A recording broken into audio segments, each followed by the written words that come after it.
What's up sa inyo dyan mga kabisfriend. So nandito na naman tayo sa ating manukan. Update ulit tayo mga kabisfriend dito sa ating mga bagong gawa naming bakod ng manok. So ngayong araw mga kabisfriend,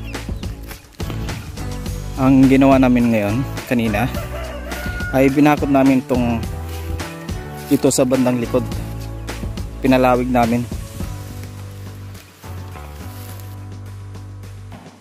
At ito na ngayon yung bakod ngayon mga best-friend.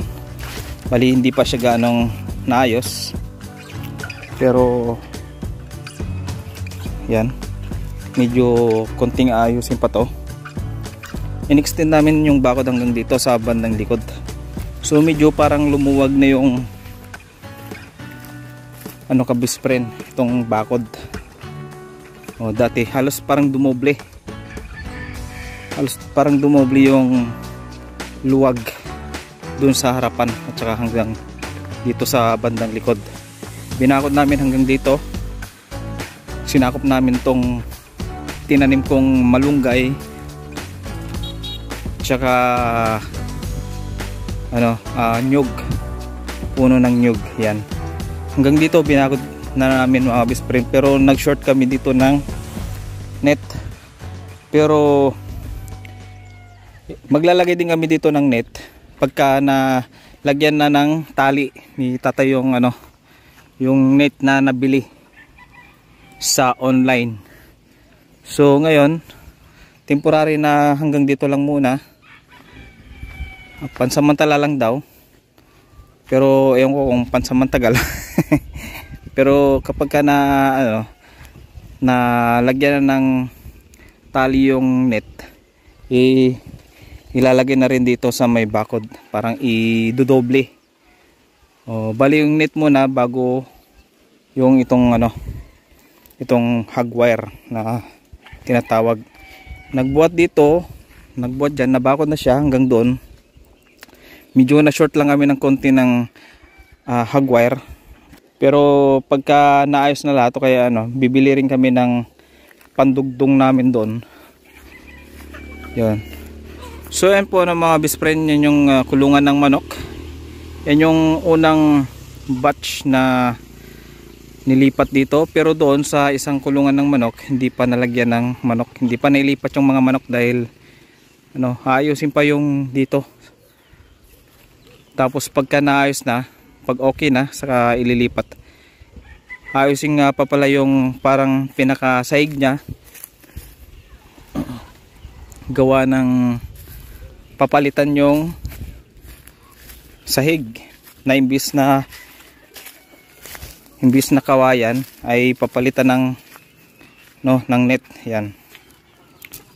May higaan pa, pansamantalang may nahiga dito habang binabantayan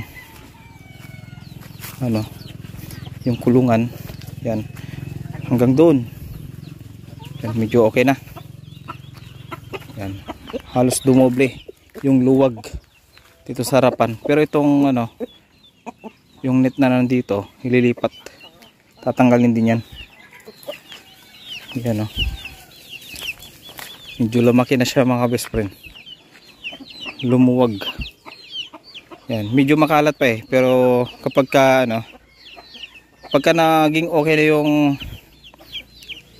yung bakod, saka na namin ayusin to kahit na anong gagawin dito sa loob. At least nabakod na, hindi na basta-basta makawala yung mga alaga nating mga malalaking manok, yung mga nangitlog. So bali ngayon mga best friend, bali katatapos ko lang na nagpakain ng mga manok. Bali bibigyan ko na lang sila ng inumin. Ayan, temporary lang na nandyan, ganyan na lang muna. Pero yung mga sisiw ay yung mga sisiw na native, medyo malaya pa silang nakalabas.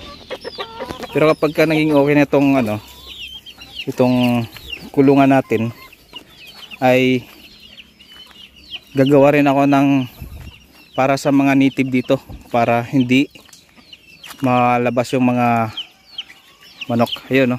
Maraming mga pabo. Yung dalawang tandang na to laging naghahabulan mga halaga kong mga bibi. Yan. Tapos lang din silang kumain. Bali bibigyan ko ng tubig na inumin nila. Yan. Yan, pinakawalan din yung mga manok ni Richard. Tsaka marami siyang mga alagang pabo. So hanggang dito na lang mga best friend, at i-update ko ulit kayo pagkatapos ng mabakuran. Siguro bukas o sa susunod na araw tutuloy namin ulit yung pag-aayos ng mga bakod para yung mga manok na nandito malaya silang nakakagala.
So ayan mga best friend, bali niligpit ko lang yung mga kalat ng konti dahil ginamit nila yung kalay-kay. Yung mga tabla-tabla rito na sobra-sobra sa pinaggawa dito, niligpit ko muna doon pansamantala, tapos yung mga kawayan na nandito ng mga nagkalat ay nilagay ko muna doon. So medyo maliwalas ng konti, pero medyo pero bukas na lang siguro ako gagawa rito. Bukas ko na lang ito mga kahoy na nandito, tatanggalin ko rin yan. At yung mga ito may mga pako-pako, kailangan na nakaligpit to dahil pagka natapakan yari yung pari ito.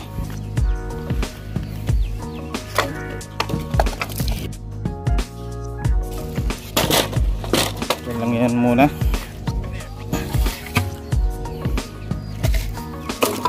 Siguro din mga best friend, baka bukas na rin ako magdidilig. Yun oh, medyo full moon yata ngayon ah. Malaki yung buwan. Full moon.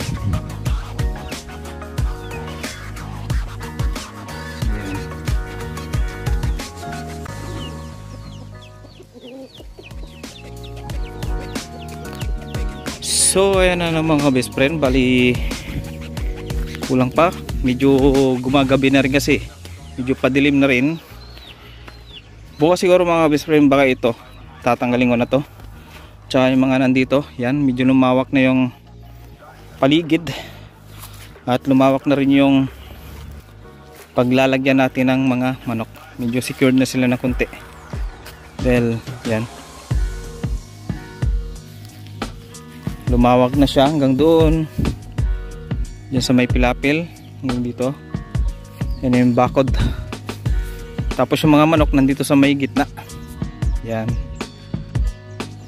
para dagdag seguridad sa ating mga alagang manok. sa mga alagang manok, kaya na mga best friend. Dito pwede pa siguro maglagay dito ng ano, ng kulungan dito, kulungan ng manok. Tsaka okay dito siguro kung ano mga best friend, baka yung mga ibang pato baka nandito na rin, baka ilalagay ko rin dito yung mga ibang pato. Yan. Tapos yung mga nandito, mga ganyan kahoy kahoy, ilalagay ko sa labas para medyo malinis na yung paligid, tsaka yung malinis na yung ano, medyo maayos na yung loob ng bakod dito sa, para medyo walang masyadong sagabal para sa mga manok. Yan, yan. Tapos yan, ayusin ko yan, at syempre yung mga tanim ko rito madidiligan ko na rin. Kaso nga lang, nakain na naman yata ng mga manok. Ayun, katulad niya, no? Nag-iisang ano na lang. Walipito yung tinanim ko rito na papaya, pero ang nangyari, isa na lang ang natira. Sana mabuhay ka pa. Mabuhay ang nag-iisang papaya. Yan. Dati isa doon. 1, 2, 3, 4, 5, 6 tsaka 7 dito. Kaso nga lang nawala na. Tatlo pa yung nandito kahapon ah. Nawala na naman. Ano ba ang klaseng mga ano yan? Yan, sana hindi na makain ng ano yan, ng mga naggagala ng mga kambing tsaka mga baka. Yan. So hanggang dito na lang mga best friend, bali in-update ko lang kayo dahil step by step na gagawin natin to, step by step na unti-unti na namin inaayos yung kulungan ng manok hanggang kapag dumami sila ay i-update ko pa rin kayo mga best friend. Yan, bali magpaparami pa tayo ng mga manok at sana ay manatili kayong nakasubaybay dito sa aking channel, sa aking YouTube channel. Ano, unti-unti nating matutunan ang pag-aalaga ng mga manok, yung mga Rhode Island chicken. Yan, so hanggang dito na lang at maraming salamat sa inyong panonood. Kita-kits tayo ulit sa susunod kong video. Bye bye.